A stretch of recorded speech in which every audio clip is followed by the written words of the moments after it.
Earlier in the week we discussed the Schumacher name returning to F1. Now let's switch our focus to a team making their return. Aston Martin are set to make their long-awaited comeback to Formula 1 as a team, under the ownership of Lawrence Stroll. From their debut in the 50s to the return of the famous brand, here's all you need to know about Aston Martin in Formula 1.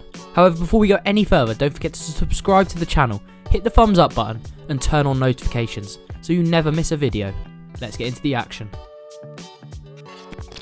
You have to go back to 1959 for Aston Martin's debut in F1, but it was a very underwhelming one to say the least. Their DBR4 was first built and tested 2 years before its debut, but the team had been prioritising their DBR1 sports car, which would win the 1959 24 Hours of Le Mans. When the DBR4 finally made its appearance at the Dutch Grand Prix, it was slow and outdated compared to the rest of the field, and both of their drivers, Carroll Shelby and Roy Salvadori, retired from the race.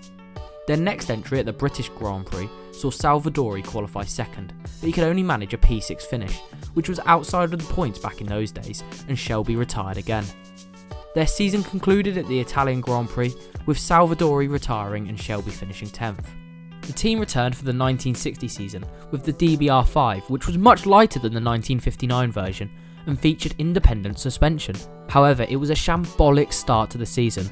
Their engine was too heavy for the car, and due to the DBR5 not being ready in time, only Salvadori was entered to the Dutch Grand Prix, racing the spare version of the DBR4, qualifying 18th. However, Formula 1 refused to pay them, and Aston Martin subsequently refused to race. The DBR5 was back for the British Grand Prix, but it would prove to be their final entry.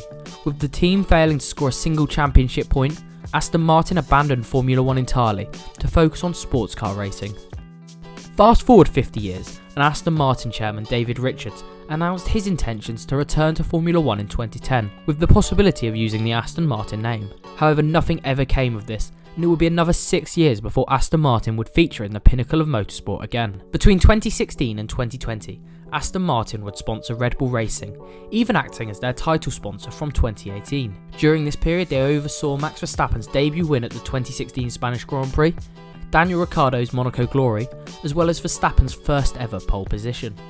In 2018, the Force India team was searching for a buyer after being put into administration. Up stepped Lawrence Stroll, who led the Racing Point UK consortium who bought the team. They'd continue under the name Racing Point Force India for the remainder of the season, with drivers Sergio Perez and Esteban Ocon. Over the next 2 years, the team would just be called Racing Point, with a lineup of Lance Stroll and Sergio Perez. 2020 would be a particularly strong year as they scored several podiums, one pole position through Stroll in Turkey, as well as a win, courtesy of Sergio Perez at the chaotic Sakir Grand Prix. In January 2020, Stroll acquired a 16.7% stake in Aston Martin, and a rebrand was just on the horizon, and it was announced for the 2021 season. Sebastian Vettel was made their marquee signing, replacing Sergio Perez, who coincidentally actually moved to Red Bull. And that's where we are now.